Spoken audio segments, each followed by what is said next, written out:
Do we want to? Hey, Chris, can you hear us now? I can. Great. Thanks, Zach. I can hear you now. I just had to find the unmute button there.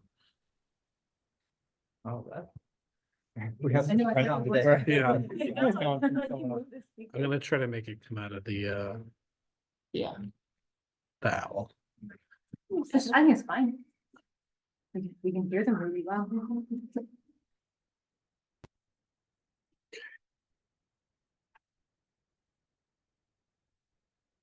Zach, can you say something again?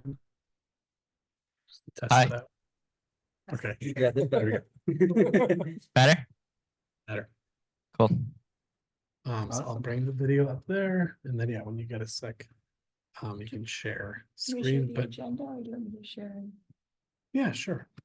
Sure, that's fine.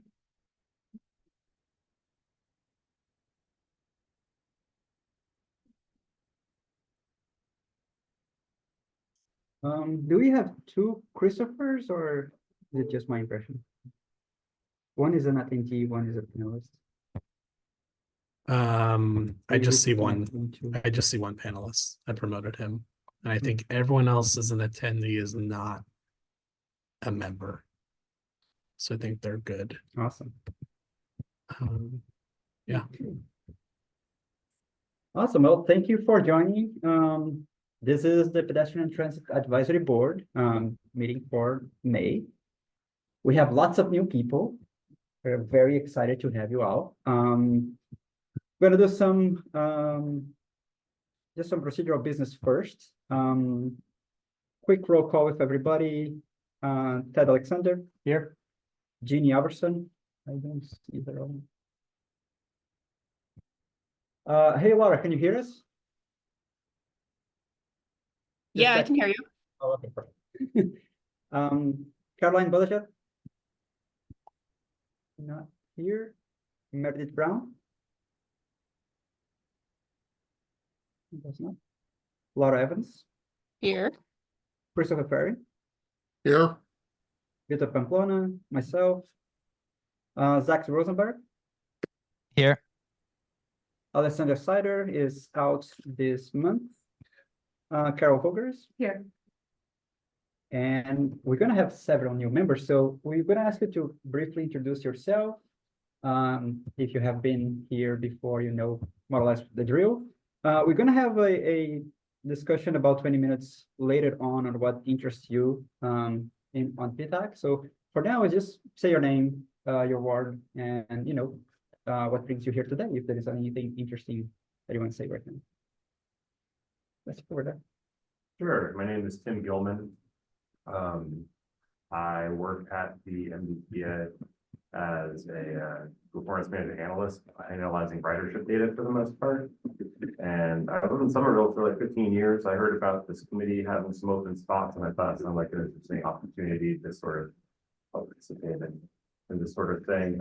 Regarding like pedestrian and transit things, like I always think about things through a lens of sort of like wanting to feel like you're a human being, wanting to like move through the city with dignity if you're not driving in a car. So that was one reason why I wanted to join.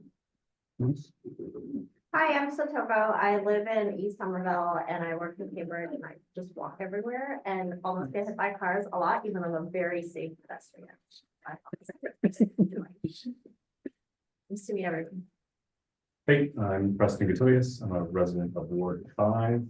I'm excited to be here, kind of help contribute to making, whatever public advocacy as far as helping create a more welcoming and inviting place for all of the residents. Nice. Hi, I'm Bianca. I'm a lawyer. I work in Cambridge and I've lived in Somerville for 7.5 years now. I'm originally from Australia, and honestly, some of those public transport and walkability blew me out of the water. So I'm super keen to be a part of its continued growth and innovation. Nice. I'm Rob, but I'm just an attendee, so I'm not actually was interested in hearing. Any particular interest today?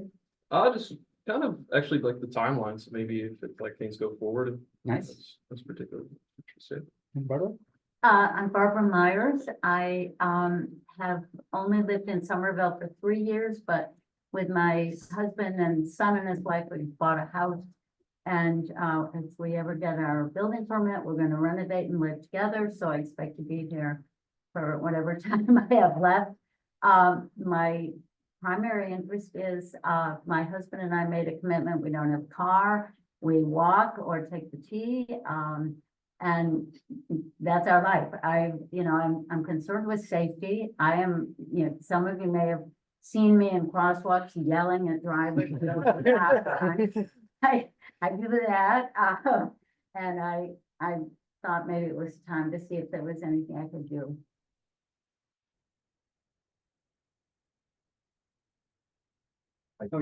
I'm Rob Stanley, apologize for being late. I was down at the Davis Library, I just think. Yeah, so, we moved to Somerville about 9 years ago. Delighted to be here, very happy with all the efforts that people made to form and us that, the path is a joy and so on. I too am here to help try to improve things, so especially with nice to see. Nice. And there's two folks that couldn't be here tonight, Steve Mulder and Tim Gilman. There's That's two. me. Oh, sorry, you're Tim Gilman. Who am I missing? There's one more. Sorry, the other Brenda. No, That's you're- Brenda. Brenda Marvin could not be here. Okay. Tim could be here, Steve could not. So Will we be getting email, like contact information for the new members? Is that all? yeah, And are they all already approved as members? Yeah. Nice.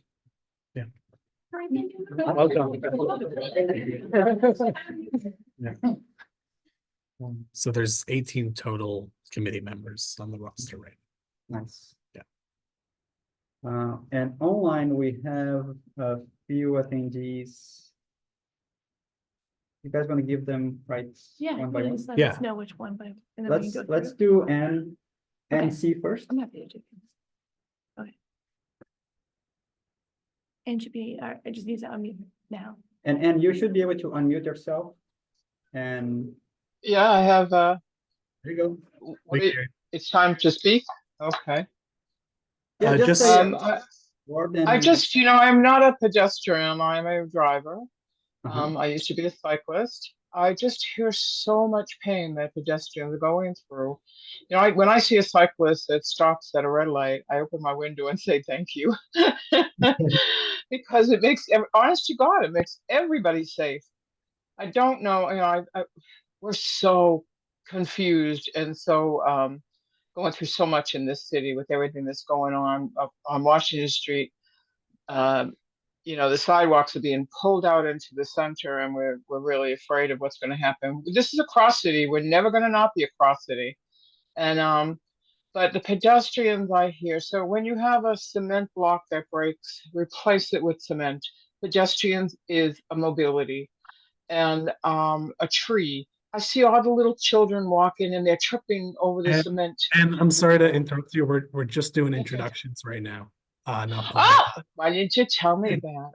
Okay. Ann Kamara, I live on Hanson Street and for 47 years. Thank you. Thank you. Awesome, Thanks thank for being here. Let's do Greg Hill. You should be able to unmute yourself. Can you hear me? Yep. Okay, Greg Hill, I've been a resident of, I live on Walnut Street in the Union Square. I've been a resident of Somerville off and on since 1973. I was a founding member of the Somerville Pedestrian Group in 1996.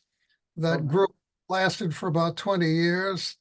In our efforts to get better walking situations for pedestrians in Somerville, it's been I can tell you it's been one hell of a adventure. So I hope to address. I'm also a member of the Mass Senior Action Council Somerville Cambridge chapter, as Ann is, and I hope to make a few comments during the public comments situation at the section at the end of the session. Thank you. Perfect. Thank you. Joel? You should be able to unmute yourself. Hi, my name's Joel. I'm a resident of Winter Hill, and yeah, I'm just interested in what's going on with mobility. Thanks. Awesome. Karen Malloy, want to say a few words?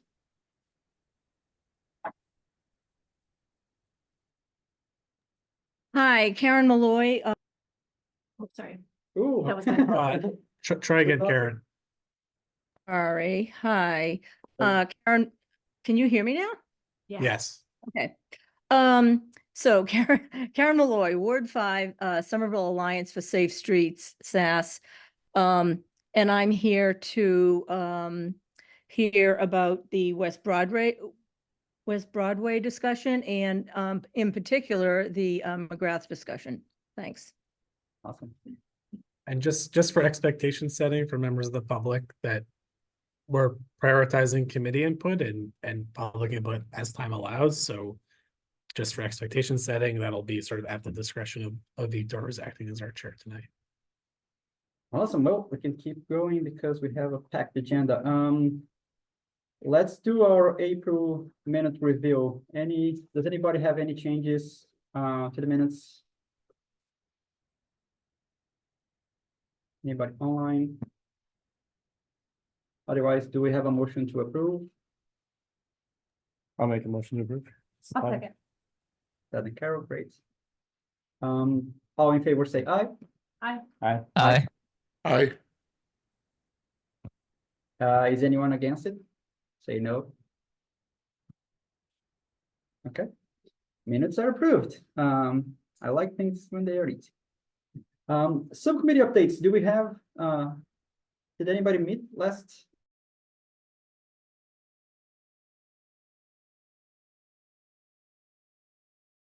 They did. Side education engagement. Did you guys? Yeah, so we did meet the Education Engagement Committee. We did actually an event since the last meeting, our walk on West Broadway that we'll talk about a little bit later, which was great, very successful, good time on the walk, and pretty informative to be able to see the area and get comments from people who showed up. We also had a meeting since then, and we're doing some planning for summer tabling events. Next one is Carnival on June 2nd. So if anyone would like to volunteer to come and stand at the PTAC table and talk to people about PTAC issues, that would be great. Great to have new members there. So anyone who's here, just come and talk to me after the meeting, or send me an email. And yeah, if you're online, I think you can reach us through the PTAC email address. So we'll be there. I forget the time, but it's sometime in the afternoon on Broadway. And it's usually a great event, a lot of fun. And we'll be there handing out our PTAC cards and taking any kind of questions, comments with people. So great to see you all there. Yeah, for the new members, this is a very good outreach that we do, that the Education and Engagement Group usually organizes. So they have these tabling events and you can participate as you see fit and will. But that's how we got most of the inputs from the community and try to, summarize them here. And it's organized by the city, so don't worry, you're not going to be alone there. There is, official staff with you all the time. But it's always good to meet and greet people that were there. Okay, so this is a first meeting for many of the new members, and I'm just going to go through a few of the things that describe how we usually work. You might have seen, I mentioned the subcommittees that we have. We have today 3 subcommittees: policy and enforcement, engineering and evaluation, and then education and engagement. As you can see from these committees, they are quite broad. They are long-lasting. And they usually take duties as we go during the month. Sometimes the city has something for us to review, and they take the task to do a deep dive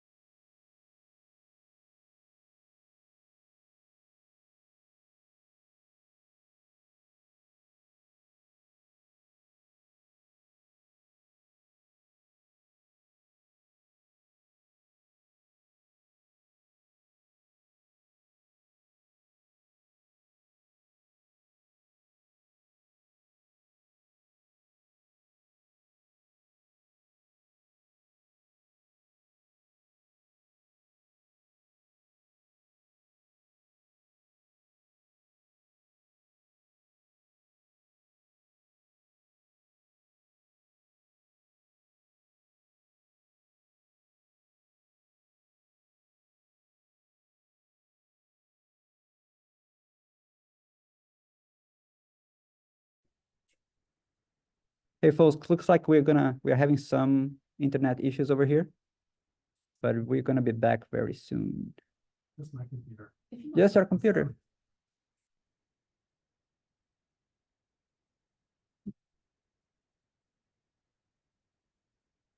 Recording in.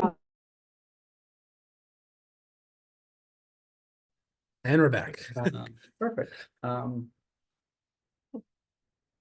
So with that in mind, this first 20 minutes, we would like to just be very open to let you talk and discuss things that could be interesting to you. And more specifically in ways of finding like pet projects that you can help us out, you could be very engaged and somewhat help us lead that specific effort. Either as a subcommittee, as something official from this committee, or more informal, but giving us updates every month or so. Just to give you guys an idea, for the past 2 years, I believe, we have had this constant back and forth with the city about snow clearing for sidewalks. And this that we just come back over and over again. That could be a subcommittee that will just explore everything related to this topic on the 3 axes we have today: policy, engagement, and education. So that is a way to.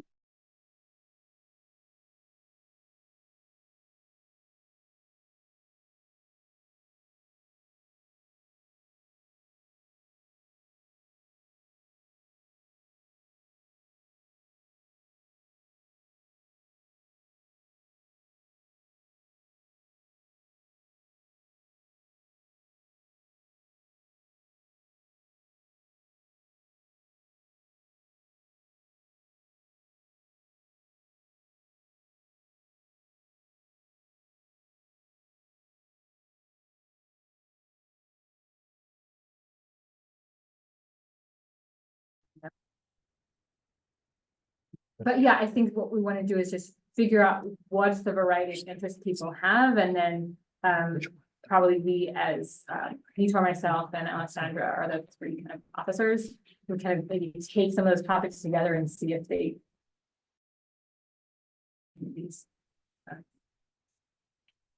So does anybody want to start? Any pet projects that you have that you would like to embrace, discuss, present? or another way of saying that might even just be, what was it that made you want to? Yeah. PTAC, what was it that you were, the kind of topics you hoped you would get a chance to have an influence on? I know a lot of people have mentioned safety. I'm happy to start. Since we've lost video and I don't know the new people, can you introduce yourself as you speak? Because I'm Laura and I'm taking minutes today, and I would like to make sure I know who you all are. And thank you so much, Laura, for taking minutes today. Yes, my name is Barbara Myers. I remain very concerned about the safety of crosswalks. I see often drivers don't even stop when there's a traffic light. And I would be very happy if there were some enforcement consequences, something to encourage people. I literally think I'm gonna die in a crosswalk. I walk everywhere, so I'm in crosswalks all the time, and you know, I scream myself hoarse, and I generally get the finger, and I don't mind. I'm tough, but I don't want to be hit, and that's a real concern for me. Me too. I think all of us walkers. Yeah. Yeah, we're. Looks like you already have a subcommittee. 2 people in. So the city, you might not have seen the past meetings, the city is doing as a separate project. So that could be a topic that, you know. I know that, and there are many crosswalks and many have flashing lights. It's that people don't stop. Yeah. They just go, you know, it's scary. Because, you know, I'm not terribly big, and when I have to step out into the road to be seen, and then I'm out there and they just go by. So I don't know. I like the idea of something to do with, crossings and crosswalks. This is a good example, I think, of a topic that does cut across. Because there's an enforcement approach, there's a design approach, like making crosswalks more visible. There's an engagement of folks about like whether that's something like an education, like I think this is another great example of something that does any of the three existing committees could touch. And so a committee that's around crosswalks and crossings is an example of one that, is topic and then touches on all these different kind of strategies that could inform it. And that committee could be doing things like reviewing designs and proposals, that the city is doing, and it could also focus on topics like enforcement and things like that as well. Anybody else? So one thing, oh, sorry, Laura, I'm Bianca. So one thing that really interested me in joining the committee is sort of like shifting like the overall reliance on vehicles, and like, I feel like generally cities are designed to be like car centric, and like the focus on city planning is on making sure that cars get priority, right? So kind of shifting that mentality and kind of just getting more engagement with public transport, because I hate when I see a bus that's empty and it goes 5 and there's 10 individuals in cars. It's very frustrating to see. So I guess that kind of falls into like education and engagement.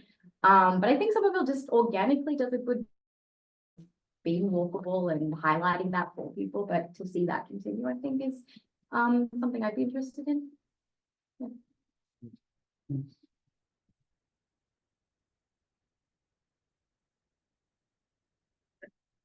Preston Catilius, it's really hard for me to narrow it down. This is such a big topic that people write many books on it. But safety is definitely the thing that I keep coming back to, and it's the thing that comes up like when I'm talking to family or friends. Just on my way over here today, I was talking to my mother about one of the student that was doing her practicum at the school where my mother works. All of a sudden started having vision problems while she was there. She had to drop out of college. She has to get driven everywhere because this is a community that where she lives in Connecticut has no infrastructure outside of cars. And it's something that I love about Somerville. And I still think there's, as great as it is, there's a lot more room to be more inviting and safer for a variety of people that need to use our streets. I hear two things there. Safety sort of broadly, and then maybe a specific focus on people with disabilities. Yeah, I think that, there's a lot of, there's a lot of ADA related stuff that definitely is, disappointing. But I know the city's been trying to do a lot more on that. There is a lot of the sidewalk inventory and stuff like that. But I do think that's, general safety, but also not vulnerable road users, but I don't know, different, I don't know a nice way of saying it, but people that really could use that extra level of care, like whether it's kids that might be walking on their own without a parent to watch them, or somebody that can't see as well.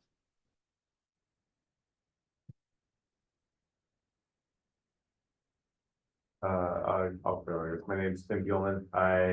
Everybody's saying things that I appreciate, like all the stuff for like disability or like ADA related stuff. Like I used to volunteer at like a nursing home, and I would take a woman out who was in a wheelchair. We would like walk up and down the street, and it was very hard to just travel around on the sidewalk. A lot of the times, not over the curb cuts in weird places, but like there are a lot of bumps on the sidewalk, just like a lot of little things you take for granted as somebody who's just like able to move through the world like I am, I guess. And so that kind of made me think a lot more about like the experience of the pedestrian. Everybody has their own experience. Also thinking about things like safety, like you were saying, how like even if there's a crosswalk that's well like lit up, people don't stop. I wonder, like, one thing that's cool about the West Somerville Broadway project is like all this sort of like proposed like the curb bump outs that will serve to just make people slow down, because if they don't slow down, they'll hit the curb. They want to hit the curb, right? So like having those sorts of things be part of the road landscape, I think will go a long way. I mean, obviously Somerville's already doing that to some degree. It feels silly because I think Somerville, like people are saying, is like really good at doing a lot of this stuff, but at the same time, it could always be wider and you know, more respected, I guess, so, yeah. I think also I just want to say, like, regarding, I know we're going to talk about like the pedestrian experience, but also regarding transit. I was reading that like the bus depot, that's the Clarendon Hill Bus Depot is like technically that land is owned by like whoever runs like the Clarendon Hill Towers. And so there's not much that we can do about that per se, but like making transit a more appealing option for people would be great. And I think that's like the most depressing bus depot I've ever seen. I feel like maybe if it looked a little nicer, people would want to use it.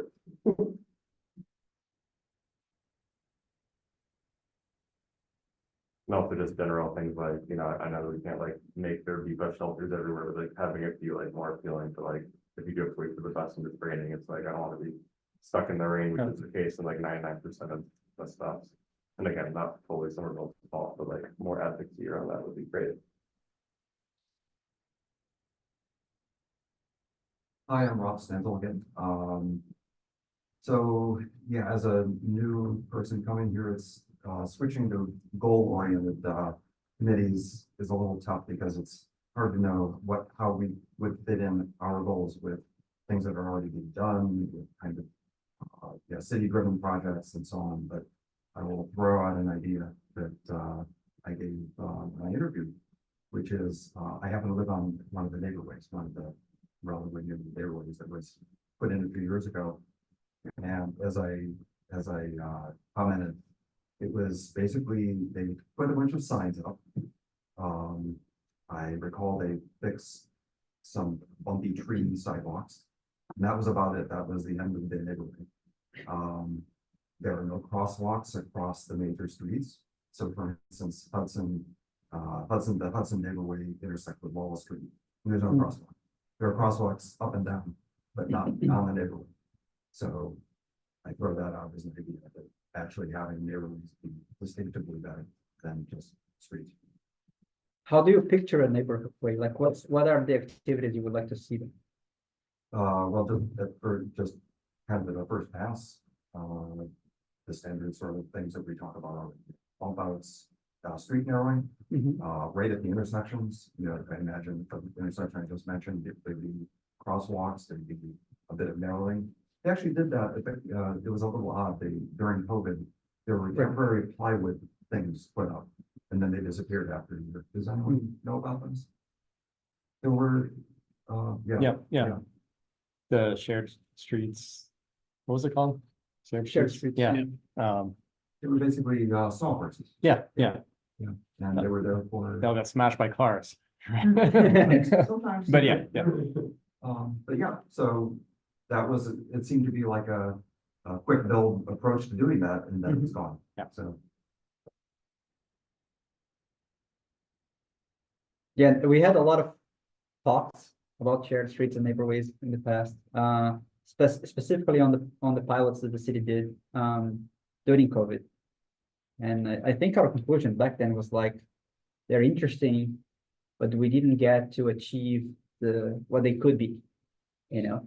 So the pilots were not telling us much about, how do we move that idea forward into something more interesting for the community. But yeah, that could be a good topic. Was there resistance, or No, was it just, I don't. it was set up to be a temporary thing? It was set up to be a temporary, yeah. Okay. And it was just a bunch of experiments, because, during COVID, we could do those things. And it's just that the data we gathered was inconclusive, I guess. I think everybody liked it, but it's, they stayed there in the past. And the final thing to say about the neighborhood on is it's straight streets, so cars use them as shortcuts around Highland, and they just floor it. Yeah, I wish I could see kids playing in the streets. If the streets are actually closed, it's safe enough for them to play. But I don't think we achieved that in those years.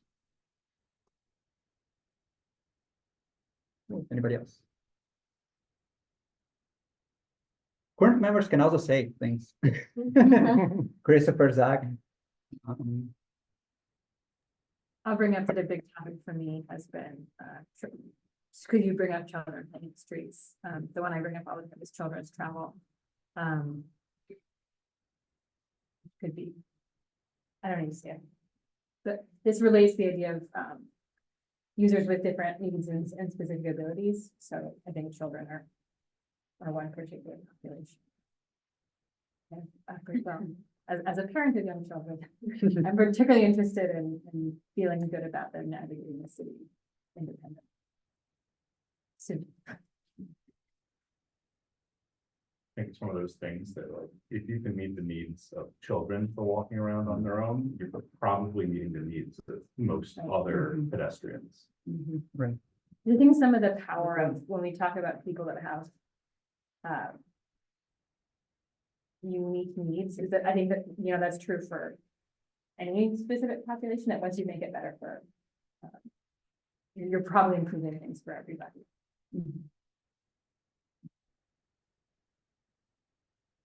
Well, this is Ted. I'll just say one thing about that, probably building on what Rob said about neighborways, is that I'd like to see something maybe organized around pedestrian spaces. So pedestrianized places. So one of the things we do when we do our tabling events is have this board which says like, what's your favorite place to walk in Somerville, and people put Post-its on it. And Alessandra's made a map of the results of that. Very unscientific, but the kind of key takeaway there is like everyone loves the community path, and people love the community path because there are no cars on the community path, and it's a great place to walk for that reason. And I would just like to see more spaces in Somerville that don't have cars in them. So that might be, and I'm a little skeptical of the neighborway shared street concept because I don't see drivers, as Barbara was saying, being very good at sharing. And so I'd kind of like to see more spaces and see what we can do to talk about creating more.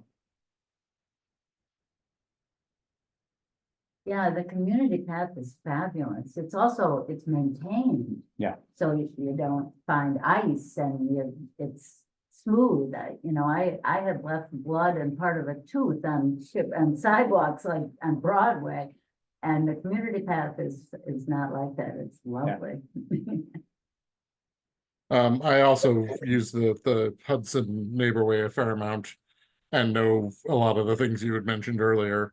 And the Hudson between Cedar and Lowell, I've always thought, where there's that dog leg in there, could be turned, it would be a much bigger thing for the city to do, but it could be turned into two-way dead-end streets instead of a one-way through street. But still allow multimodal, a modal filter. So bicyclists and pedestrians could move through it straight through, but cars would not be able to. I know there's challenges with delivery trucks and fire trucks and such, and maybe a gate or something would allow for things like that, but.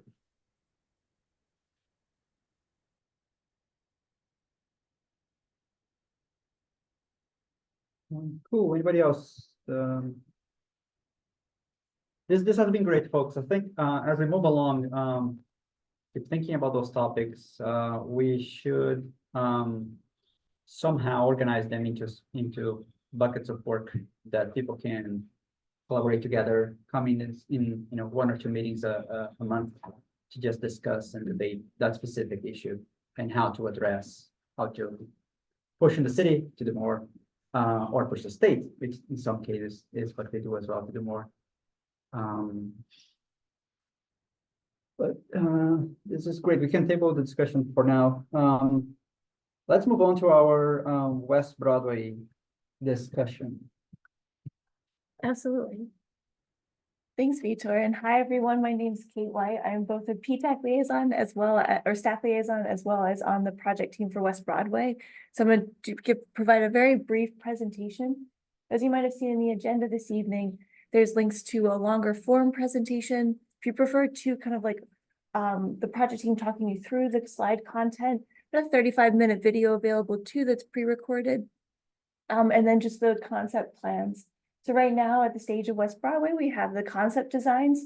So for folks who this might be kind of new, this is kind of like our first drawing, right, of the sketch we're trying to pull out for the whole street. And we heard a bunch of feedback in the fall, and we tried to pull that together into a design. And then as we're right now in the phase of getting a lot more feedback, and by the end of the month, we're hoping to pull all that together to really see how we can tease out and tweak the design to meet the needs that we've heard from folks. So just bear with me, I'm just going to share my screen. And provide the slides, but as I mentioned, these are all available online. And thanks for bearing with us with our tech this evening. Okay, so you already talked through some of these slides. Sorry, I'm trying to do Zoom and share screen at the same time and a little slower. Okay, wonderful. So I'm going to talk a little bit about the West Broadway reconstruction project. Just for a little bit of context, this project is from Clarendon Ave to Alewife Brook Parkway. So really just west of Teal all the way to the city line. Which actually, fun fact, is just past Alewife Brook Parkway, but that is under the Department of Conservation and Recreation's responsibility. And as Vitor mentioned, there are times where our roadways are owned by the state. And so right now, this project is just focusing on the part that the city manages. Just a bit of background, we are reconstructing this street as part of our city's pavement and sidewalk management program. So there's some links to that in your kind of Transportation 101 homework. But this is the city's annual program that allows us to resurface the pavement of the street, to reconstruct sidewalks.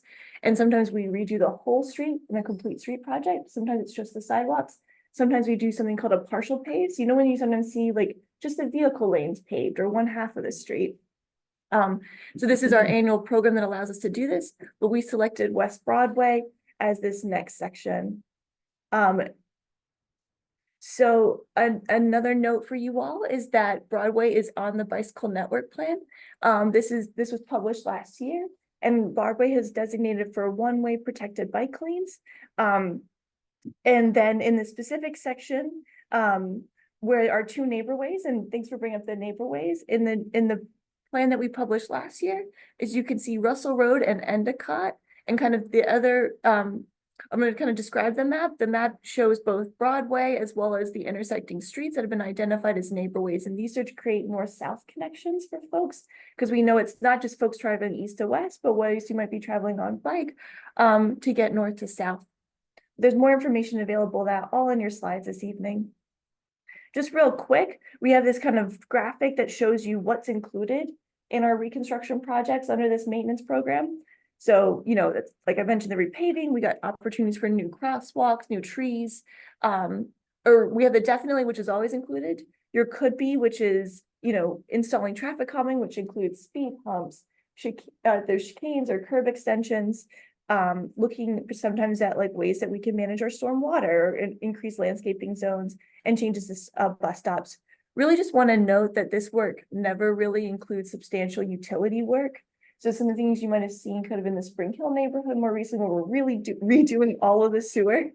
That is not included in these reconstruction projects. We're really just tackling that surface part, which is why you might also hear us talk about it as the resurfacing program. It also doesn't really include street lighting or what we call network redesign, such as one-waying streets. But we do tackle those kinds of things, but not in this type of project. So here's the timeline for the project. You can see we began in the early fall, just talking to folks about what are the issues you see in the street, how can we make improvements, and then we came back and developed a concept design. As you can see with a red dash line right now, we are in May, and we're kind of rounding out this second phase of outreach to get feedback, and we're excited to come back to folks in the later, or kind of in the early fall, with kind of our concept design 2.0. To kind of, and really tease out, as I mentioned, some of those elements. And the anticipated construction, which is part of this city's resurfacing program, they often happen kind of in we call them the two construction season windows. Your construction season is primarily April to November. It's those warmer months that allows you to set the asphalt, set the concrete. So these projects can begin as early as spring, or this one might begin as early as spring 2025, but we anticipate the majority of the construction to occur in 2026. So just with that grounding, I'm going to breeze through some of these quite fast. I really want to respect your time and make sure there's space for the members to discuss, but all this is available. We've got some interesting data, and we really tried to, specifically for you this evening, tailor these to the pedestrian transit aspects, but if you're curious about what are the, the boardings and alightings at the different transit stops along the corridor, we have some of that data for you. Clarendon Hill Busway has some of the, as you can see, close to 600, in 2022, about 600 ons, and serves 3 different bus routes. We looked also at crash data, which is an important measure that the city looks at for our Vision Zero work, which is our commitment to eliminate traffic fatalities. And so these are just some of the crashes, and we had 4 what we call vulnerable users, but those are people biking, walking, and wheeling, and particularly 3 pedestrian crashes. One of these crosswalks by Clarendon Hill Towers, and I just want to note this now, this was a huge focus of this project, and we actually provide 3 options in the concept design that we're really trying to gather from folks, which one makes you feel the most safe. We also looked at compliance of the crosswalk. So Barbara, as you mentioned, are folks stopping for people in the crosswalk? Mind you, this was just in a specific time period, but it is interesting to note specifically this Clarendon Hill Towers crosswalk, as I mentioned, you see that gap of what we call the yield rate, which is folks not stopping for someone waiting in the crosswalk. And we also looked at some vehicle volumes and average or median speed. So please take a look at this, as well as some of the feedback. We tailored it to specifically the pedestrian transit issues. If you like to, we actually have, I think, an over 30-page report of everything we heard in the fall. We're really into transparency. So if you want to see every comment that someone shared with us, it is available. But let's get to the meat of the presentation. What is the concept design? Just to kind of, as an overview, we're really trying to look at safer crossings and intersections. This is the thing we heard about the most, as well as one of the largest concerns for us, right?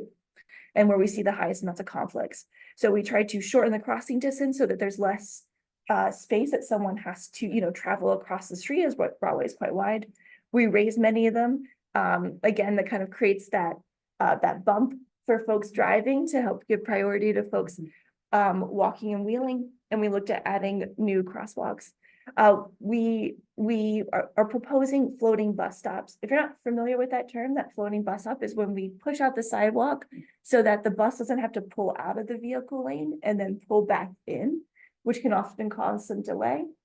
It also allows us to take the bike lane that might be right up against the curb, which again creates a bit of a conflict for that bike pulling over and then, or sorry, for that bus pulling over and someone biking through. We move the bike lane just on the other side of the bus stop and provide just dedicated waiting space.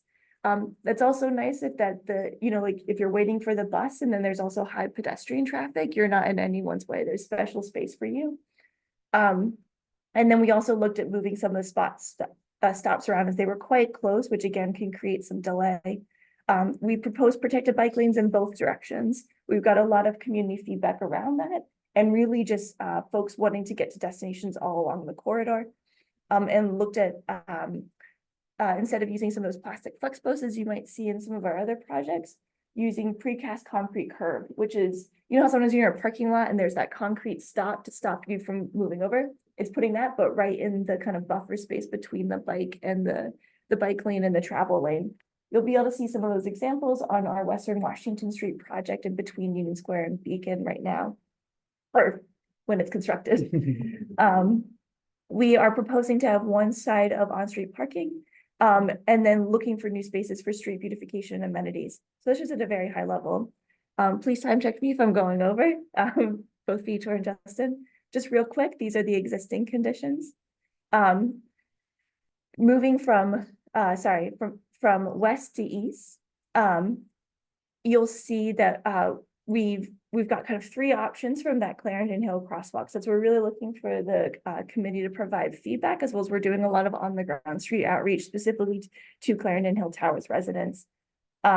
But really narrowing it and potentially using a variety of either just bumping up the curb for a large curb extension or using our concrete islands that also allow folks to wait. You kind of continue through and you can see that there are both sidewalk level bike lanes. So this is where that bike lane is, and you can kind of see a picture of it in the floating bus stop, but this is level with the sidewalk and kind of moved off from the vehicles. And then on the other side where it is street level, where it is street level and with the concrete curb. And as you move through, you can see curb extensions. So if you look at North Street right now, so North Street has a traffic signal. They will all have pedestrian signals, which they don't currently, or that's our proposal, as well as bumping out those crossings to make it much easier to pass Broadway.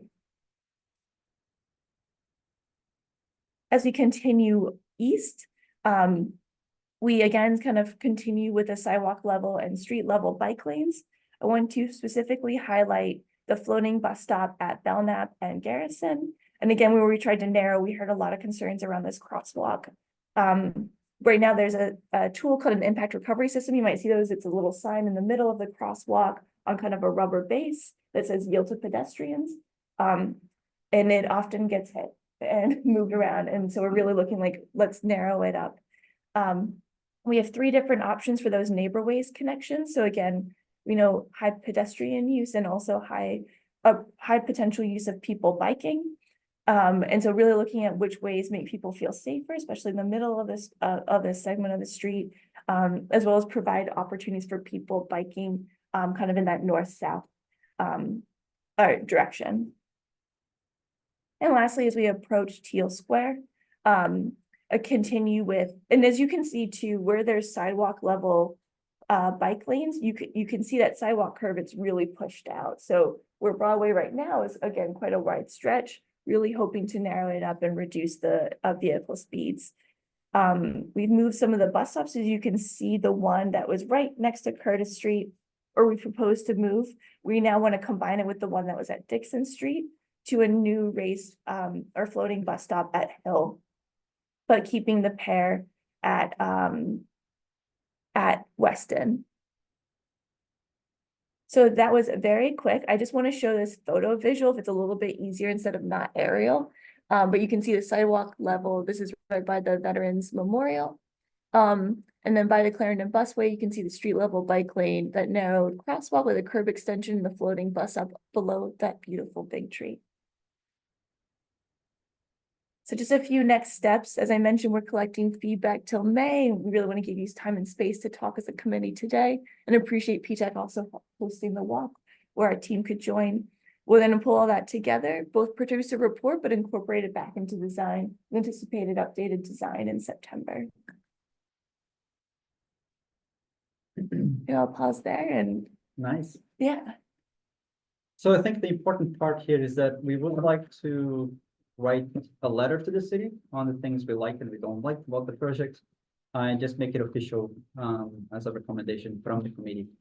So I know Dad might have some notes on this, right? And I believe Zach has something as well from engineering. Do you want to start that? Sure, yeah. So I was there at this walk that we did in April and took some notes. And I can just share some things that we talked about while we're walking. I mean, I think two of the, I guess I'd focus on 2 things. One is the consolidation of bus stops and converting bus stops into floating bus stops, which was everyone was very positive about those things. I think we had some kind of detailed discussion about the location of the bus stops that were being consolidated, especially the one by the Stop and Shop. But I think the city's explanations of why, that those locations were chosen was pretty convincing and well substantiated. That one is being moved closer to the bus stop that is more used according to the data.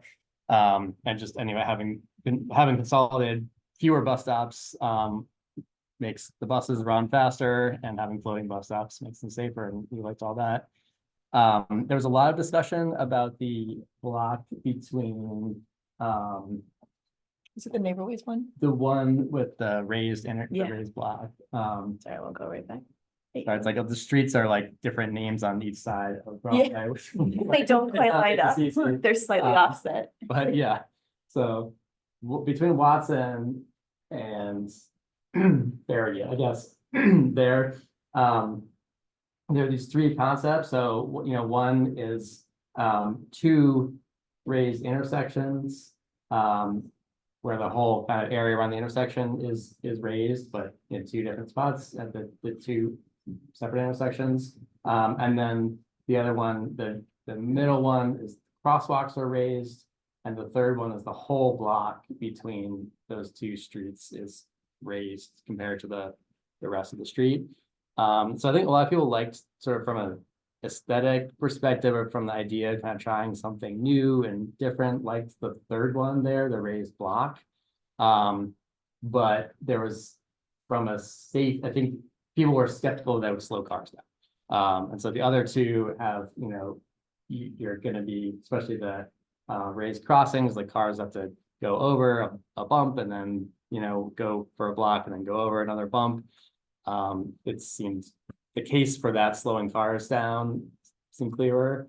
But there was a lot of interest in this, exploring this kind of like newer idea, which we don't really have elsewhere in Somerville, of a full raised block. And then that, I think one other difference is that, Kate, correct me if I'm right, that all the parking would be removed in the raised block and there'd be bollards protecting the sidewalk, which I think was appealing to some people. So yeah, those were kind of some of the things we focused on a lot, but if they're Zach and Laura were both on the walk too, so anyone else want to jump in? Zach, do you want to take over? Yeah. Or you can- Yeah, I think that sounds about right. Let's see, I don't have too much else from the engineering side. I do have some notes together for kind of comment letter, and I'll take notes specifically during the discussion as well. But for now, I mostly have like a general expression of support for all of the major design concepts, including the raised crossings and the lane width reductions, the bump outs and the floating and in-lane bus stops, as well as the protected bike lanes in both directions. So yeah, I think that's about it. I think it'll be good for us to, if we can land on preferred concept for both of the both this and the Clarendon Hill sections. Nice. Thank you, Zach. Anybody else want to jump in? Chris's hands up. Yeah.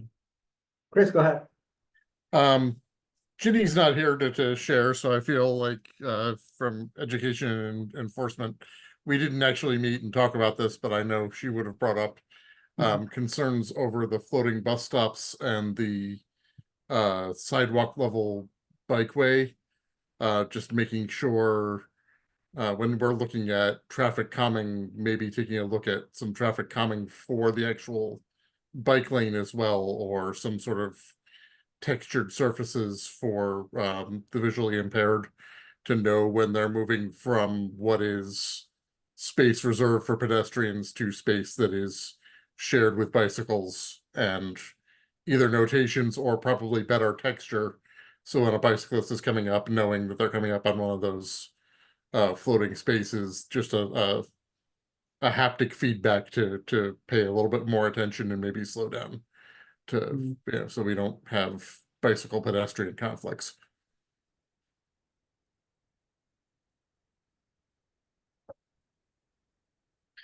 Hopefully over time that will become less of an issue as these protected bike lanes become more common, and bicyclists and pedestrians both know how to navigate them. But you know, for right now, I think we have a higher percentage of bicyclists going particularly speedy, especially when they have their own lane for the first time. They love it.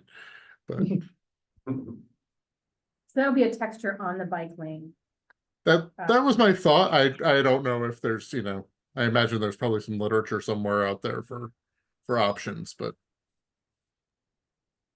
I think in Union Square in some spaces there's like cobble or blocks between the sidewalk and the bike lane, maybe something like that as well. or even just, you know, like they have the for cars, if you start wandering out of a lane on the highway, kind of like a it makes a rumble little strip. noise, just a little, you know, a little wavy bit that wakes you up. Would note that you gotta be careful with some of those for two-wheel things, so like for both bikes and motorcycles, those can be dangerous. Oh, yeah, it would be, I would imagine not nearly the big, big waves they actually use on highways, but something very, There's, yeah, there's a something it smaller and subtler. feels different, but doesn't. Yeah. On it. A question on the neighborhood way connector. Mhm. For the raised block, it was depicted kind of like as though it's textured. Would that be a different texture itself for the cars through that section, or is that? Okay.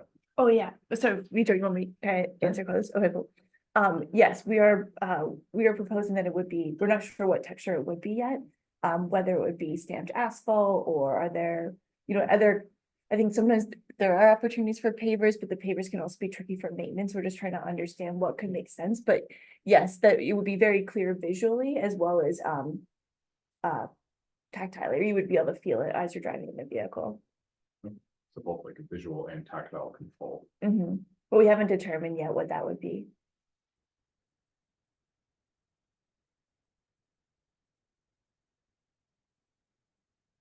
Are we inclining more into the concept 1 or concept 3 for these race intersections?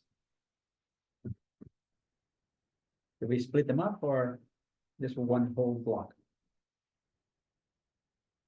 It sounds like you've rolled out too. Yeah, I think these are options. Feel free to ask clarifying questions about what's being shown.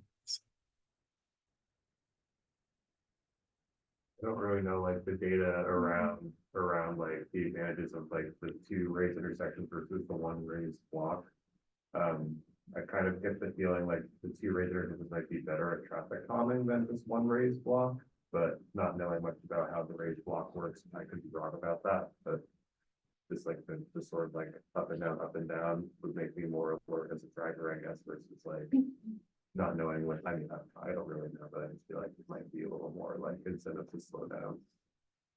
Is there, what would be would these be stop signs? Would it be just a yield if someone's in the crosswalk, or what's the traffic control of these intersections? I don't even know what it is today. I'm actually familiar with this. Yeah, no worries. No, right now they are not stop signs. On Broadway. I have to double check around the adjacent side streets as you approach Broadway. Stop signs, yeah. Oh, yeah, when you're entering Broadway. Sorry, what was the other question? That it was just the one question, but what's the traffic control? Oh, yeah. Yeah, and then to your other point, Tim, that was some of the questions we've also gotten, and so that would be part of our due diligence. Totally. Yeah, I think that also came up on the walk, right? It was just like, what is the, and I think we were just like, this was our stage to throw some ideas out there and see how folks kind of responded. Yeah. And we are not also married to any of these. There could be Right. combinations, and that's also something we tried to give space in the feedback, or we put the online survey, but in discussions with folks of what elements make you feel safer. I actually like the raised, at an initial, I could be convinced otherwise, but I like the raised crosswalks best. And the reason for that is because I feel like it sends a message to drivers about the raised intersection. I feel like as a driver, it sends a signal that you're stopping for cross traffic. Because you raised the whole thing that vehicles are crossing on. And I feel like when it's just a crosswalk that's raised, the message is that it's the crosswalk that you're stopping for. And it has the same advantage of sort of slowing you down twice, but I feel like it emphasizes the crosswalk rather than emphasizing cross vehicle traffic. One of the other key differences in the middle one, the bike paths are very prescriptive. And very lots of right angles and left turn lanes for bikes, whereas the raise in intersection is more of like you decide exactly how you're gonna cross in what way. I think the biking infrastructure for the raised crosswalks makes me nervous on like some people will follow it and other people won't. So then it creates confusion amongst drivers, like where they should be looking for bikes, or even where they can start going one direction and then have to turn and not realize that it's not continuing as a 2-way or something. And are drivers or would drivers be required to stop for bikes crossing and that kind of thing? Or like. who would They have are that not way? legally required Yeah. to stop for bikes in a That's- crosswalk. That's seems like a- Mass state law. Bike, Unless you get off your bike. related concern about the, Yeah, if you're biking, yeah. they are legally required.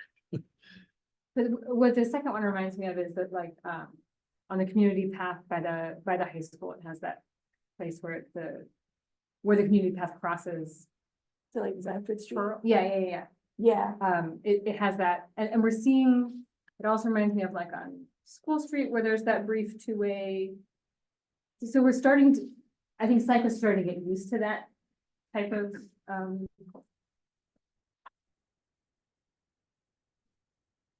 so it's becoming more common in Somerville. Mostly around the places that serve the community path. And figure out how it would work, like coming from, I think it's Endicott up to Watson, like if a biker is going in that direction, how that would work. There's a couple spots where it's a little funny. I know the spot you're talking about, I think it's pretty intuitive to most people there, or it becomes intuitive. But this is, I don't know, it makes me nervous. So for cyclists that are just going north through there, they're doing this funny little jog that some cyclists would just choose to go straight. Yeah. I feel like I would probably just go straight through if I were on a bike and we're crossing. Are there bollards in this case that would make that even? I mean, you can still go in between bollards, but I feel like that sends an even stronger Yeah, message. option 1 and option 3 include some like proposed bollards, especially in the raised block, as you would be level with vehicles, so that we want the feature I think you mentioned too, like some kind of separation. But obviously adding more or less is totally on the table as well. But yeah, kind of, it's a little distorted if we're looking on the screen in the library at this time. In the PDF you have, you might be able to see, but there are kind of points along kind of the sections that are labeled in, or that are kind of colored in brown, which are also spaces that we could use for greenery. That was some of the proposal too. If you really wanted to stop cyclists from going straight through that, like, it seems like you could, it's protecting the bike. I mean, you could put I'm talking about in concept too, like if a cyclist is going north from Endicott up to Watson, you could put a curb on that protected bike lane so that they actually couldn't go straight through. I think they'd If still that could was- legally take the left straight into traffic there and then take the immediate right. So, and some cyclists would absolutely still do that unless you put like a physical wall there, which would also stop car traffic Which left? off of Endicott onto Broadway, and then if you're turning right onto Watson, Oh, sure. that's the spot that I find difficult. But it seems like you could put a physical barrier so they couldn't turn left directly onto Endicott, because that's a two-way bike lane between, and then that would force them to cross basically the crosswalk and go back. Like you could actually make that Do cars come out of Endicott right now? Because oh, that's right. Yeah, you couldn't stop the bikes, but that also stopped. yeah, I think in Endicott, I believe, I want to go double check, but I think it's a one-way away. I think you can turn up from Broadway Yeah. onto Endicott. I Is that guess what you're more asking? like there's still gonna be an opening for cars, which is more than. Oh, enough yes. For bikes to go. Yeah. through. Yeah, well, and it would be confusing because you have cars making that movement. You're directing bikes onto this different bike path, and you end up with a lot of conflict points as a car is making that left turn potentially, but a bicyclist is making the Yeah. same movement as trying to cross that left turn path multiple times. What's attractive to me about the raised block or the raised intersections, it kind of just makes it, this is a slow area, everyone just be patient. Yeah.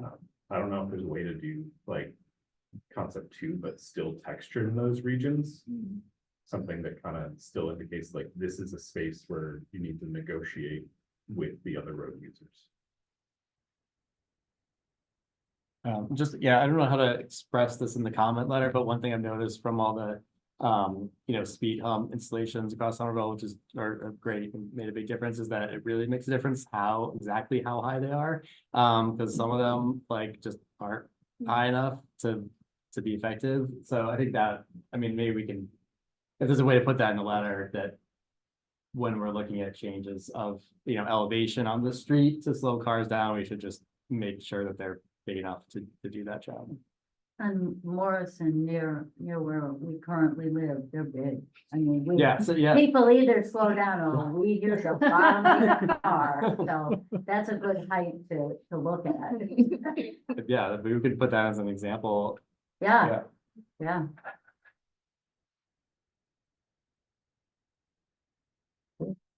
Anybody else? Last comments? So it looks like we are going for concept 2. Are we as a committee? Is that the, I don't know. I don't think that's where I'm not sure we landed there. You want to take a vote? I actually heard probably more support for concept 1. Okay. Yeah, that does make sense. I think what I heard is there's a lot of discussion on safety. I do like another angle, which is just a pedestrian experience and having the whole intersection raised. I think it does improve just the experiences, like outside of the safety part. It's just nicer to be around those places. Hey, when do you need this letter?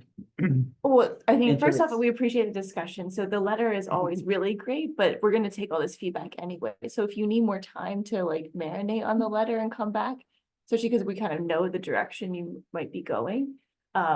We'll just I'll take the notes, and then if you prefer the letter, maybe if it's easier to vote in June on a finalized letter, that still works in our concept development. Is there a strong, I'm sorry, I should leave this all to the engineering committee, but like, is there a strong reason why you couldn't have something like concept 1, but still have it be just the crosswalks that are raised? So then it becomes basically 4 bumps instead of 2? Oh, wow. I mean, I think all things are on the Not table. impossible. Sorry, go ahead. No. I think I'm just gonna imagine the engineer designing this. So we're already making like a little bathtub there between the two. Sure. Yeah. So it's possible that could greatly increase the drainage scope. And we may have to make some hard trade-offs. We'd have to talk about like, are they too close together? Maybe not. But that's not. It seems like that would put in technically additional infeasible. bumps to slow down cars, and also. Yeah. Again, my main concern with concept 1 is just that I feel like it almost de-emphasizes the crosswalk by having it go across the whole intersection, but having those being like distinct raised crosswalks. It makes it really clear that the thing you're slowing down for is the people on the crosswalk, or not the thing, the people. Yeah, and anyone's also welcome to send their own individual feedback. Yeah. If you don't agree or you want to put your own stamp on something, that's totally cool too. Just want to quickly open up for our attendees. If anybody has a comment, please raise your hand on Zoom or you.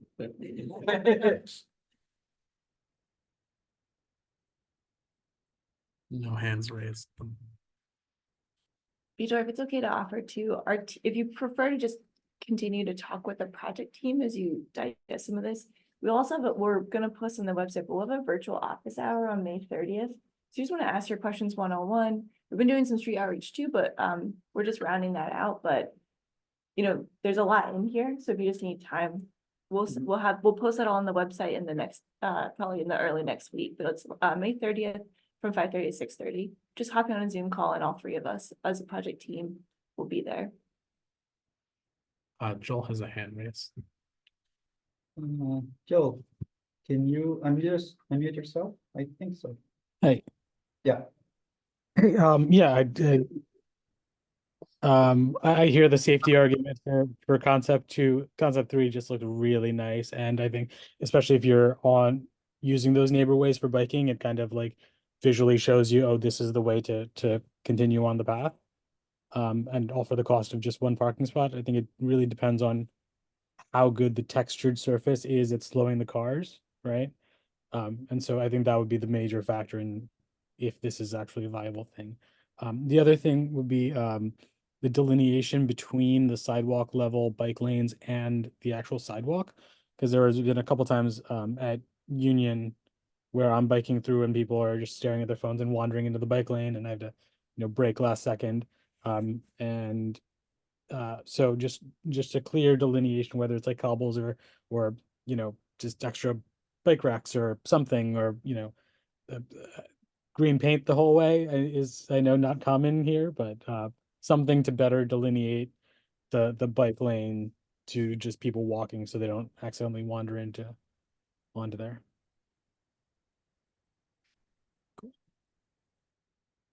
Greg also has his hand raised. Greg, go ahead. Thank you. Now we are seeing the appearance of e-bikes on the business district sidewalks. They are already rampant in Harvard Square, 20 Observer, and now they're sort of going over the line into, especially in Union Square, I see them all the time. There is a senior residence on Warren Street, and there's a lot of seniors and people with disabilities using the sidewalks, especially in Union Square. This is a threat to public safety. This is on top of the matter of sidewalk cyclists in the business district, which has been going on for years. Dealing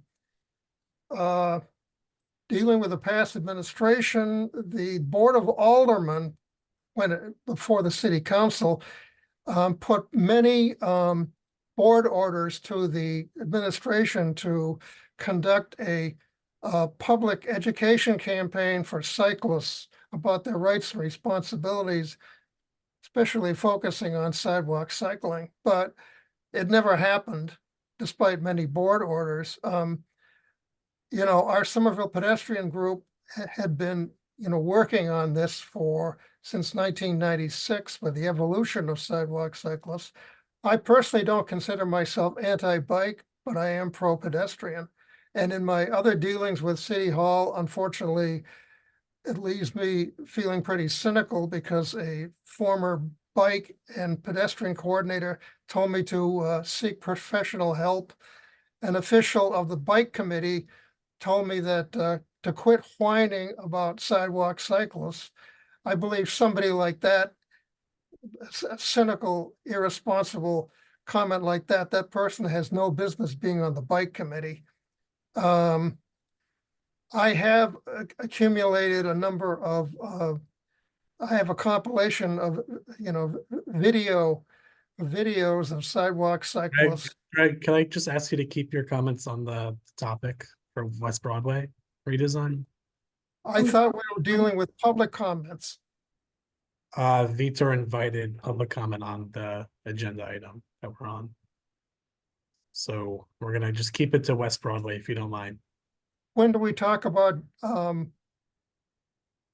public comments? So we're taking public comments on the items on the agenda. Oh, let's see. Okay.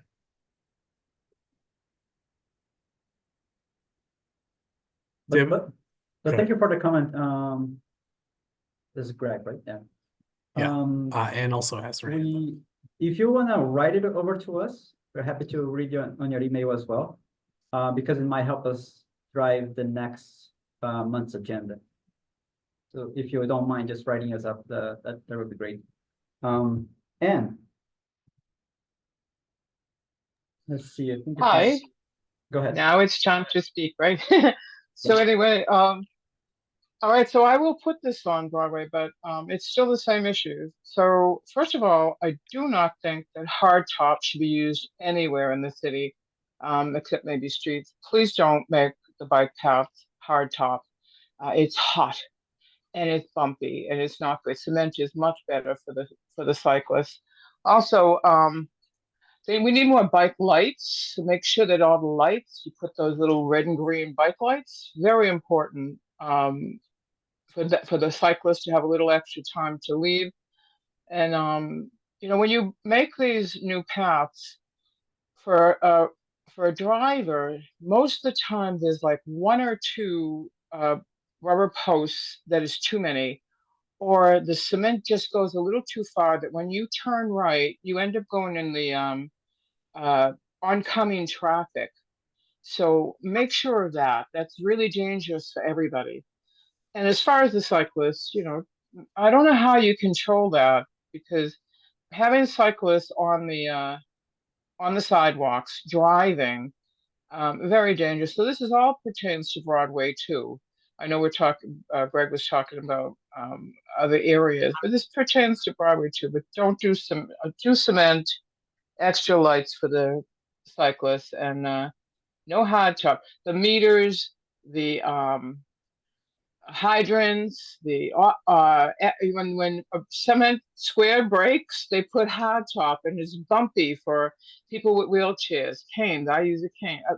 So that, make sure that it's really clean, and those posts and tested when you come out a street to turn right, that you don't want people to have to go into oncoming traffic. Thanks a lot. Thank you, Anne. This is great. Do we have a volunteer to write the letter? I'm looking at that.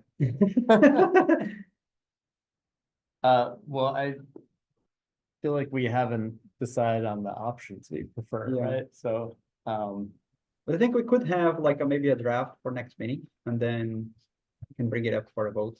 I mean, some you of the get to details. decide which. Yeah. option. I have thoughts.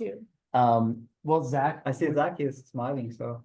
I'm taking notes for a draft, so I can kind of compile it for next meeting. Nice, thank you, Zach. Discuss. Do you want to look at the other area that has 3 options? I think it seems like we're not going to get to our next agenda item. I wonder if we should just push that and keep talking a little more. We're a little short on time to talk about the McGrath. So the next agenda is just McGrath grounding. We have a letter. Have you guys seen the letter? No, okay. Because it might be, I think you have time on that. yeah. Also, people Okay, wanted to let's review table it that for month. next month. So let's see. Do you want to introduce them, Kate? Yeah, so again, we have 3 concepts for the Clarendon Hill Towers crosswalk. Where it's very wide at this time. I can show the existing really fast. Very wide, it's right near Lockbrook Parkway. And we heard a lot of concerns from the Clarendon Hill Towers residents as well as other community members. But we proposed 3 different ones. One is to have a concrete island in the middle so that folks can travel one, pause, look around, and travel the next. The concept 2 is we call it this north side curb extension. This is where we really bump out that sidewalk near Stop and Shop, and really narrow the crossing distance to just 2 vehicle lanes, which right now there's kind of more of this kind of big shoulder and very tiny curb extensions. And then the third option, which is the south side curb extension. And like I mentioned, we're not, none of these are totally solid concepts. We're always looking for tweaks to them or combinations. So as you're in your discussions, you can keep that in mind. But this is to have kind of a curb extension or kind of island out from the south side next to Clarendon Hill Towers. And again, 2 vehicle lanes. You'll see 2 different, like concept 3 has a chicane, which is where you just move the vehicle lanes. So to kind of have them have to turn and move back, so that helps slow the vehicles down. Whereas concept 2 maintains it being straight. And then you have a little bit of a chicane because of the crossing islands.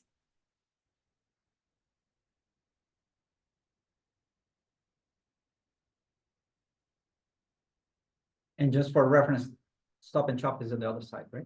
Stop and Shop is on the north side, Yeah. so it'd be in the upper part of this visual, and Clarendon Hill Towers would be on the lower part or the south side.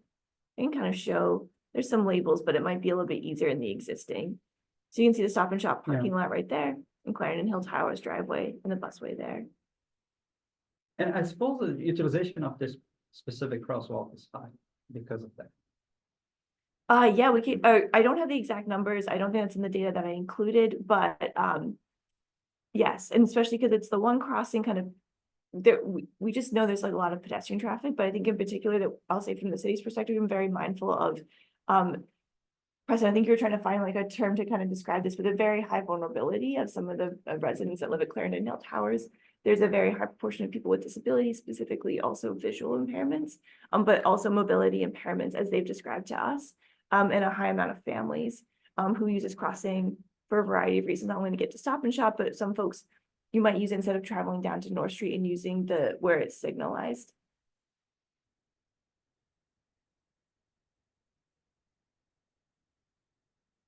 a couple hand raised. Christopher and Laura, are those new? If so, Chris, go ahead. Yeah, I'm in favor, I think, of concept 2. I like the fact that that bump out is mirroring the floating bus stops. And so you've got if you've got if you've got bicycles on the bicycle path, they've already done a few of the floating bus stops, so it's the same sort of thing there, as opposed to on the other side, you've got a street level bike path. The concept 2 has the least amount of curb cuts that need to be navigated by a pedestrian. So yeah, that the island in the middle makes me a little nervous. I understand that the sanctuary island's in the middle, but I've never really liked being on one myself. I don't find them comfortable. And the concept 3 island reminds me a lot of the one on College Ave, between Powder House and Davis Square. And I just always found that sort of to be a bit of a kludge, that they seem to not know whether to have it be curb cut to go down to the level of the bike path and then back up to the island for pedestrians and folks in wheelchairs, or to bring the bike path, up a level, and that caused problems with some of the drainage. It just reducing the number of curb cuts and ramps overall, I think is a positive effect. Nice. Laura? Yeah, actually, my vote was going to be for concept 1 with the median island, just because of the way it allows you to sort of focus on one lane of traffic at once rather than needing clear in both directions. I find that an advantage in places where I'm crossing to say sort of worry about one thing at a time.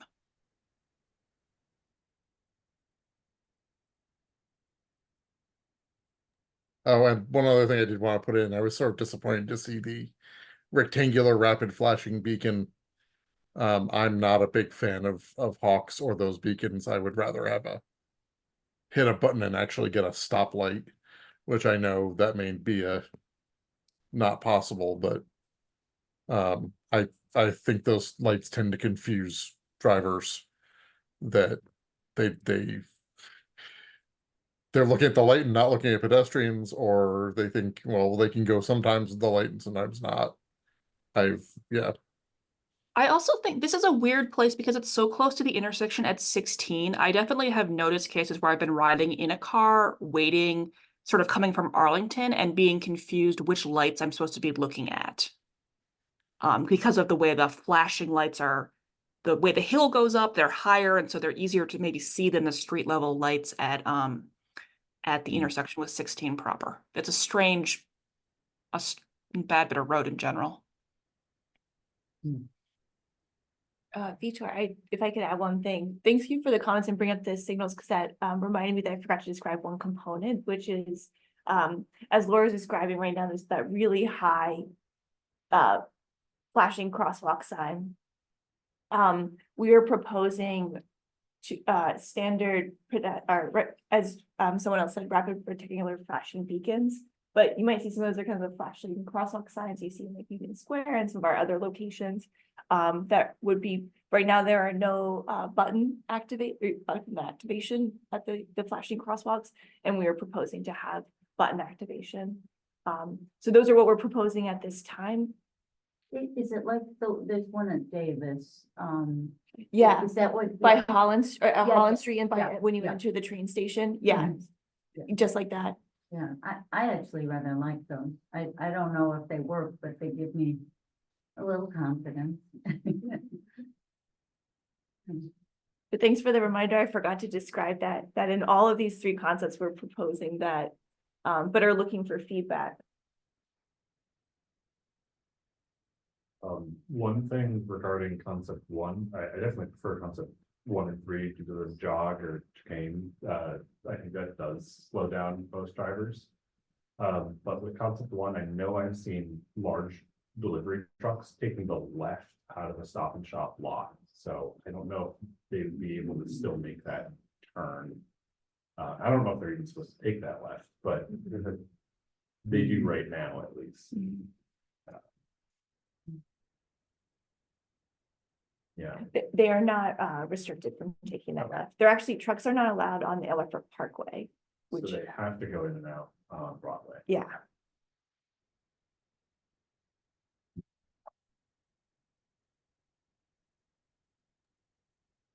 I would also express my support.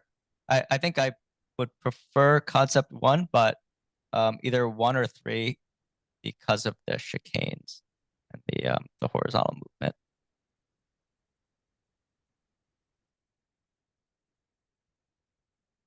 Is the width of this, the crosswalk established or? Cause it seems like it's a point that we can make it just wider. Because of the amount of people that will through. When you say the width of the crosswalk, are you talking about like the width of traveling up and down or the length of it? Up and down. Okay, so going north to south? It's like the traveling across the vehicle lanes? Or you're talking about? You mean the other way? No, sorry, the other way. Other way. Great question. No, it's not established. Okay. Yeah, thank you. That's a 10-foot, I think. Yeah, this is Tyler, just put in a quick word for concept 1. I like the I use the one in Union Square all the time that has a refuge island there, and I find it quite Yeah, the pictures effective. were there, thank I you. don't know if there are other reasons why it works well, but it actually drivers seem to stop there more than they do other places. So.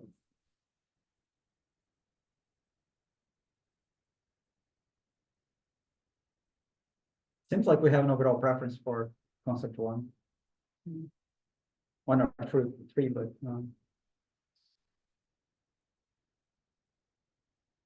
seems to be a lot easier than the other one. Other one, people don't know what to do. But I thought you brought up a good point about the trucks. Someone, Yeah. right? So like, because I feel that way about the Pearl Street little rotaries where I think large cars like ambulances and fire trucks have a hard time getting through, which is bad. So like with trucks, you guys would do a feasibility analysis, right? Yeah. Okay. That's correct, yeah.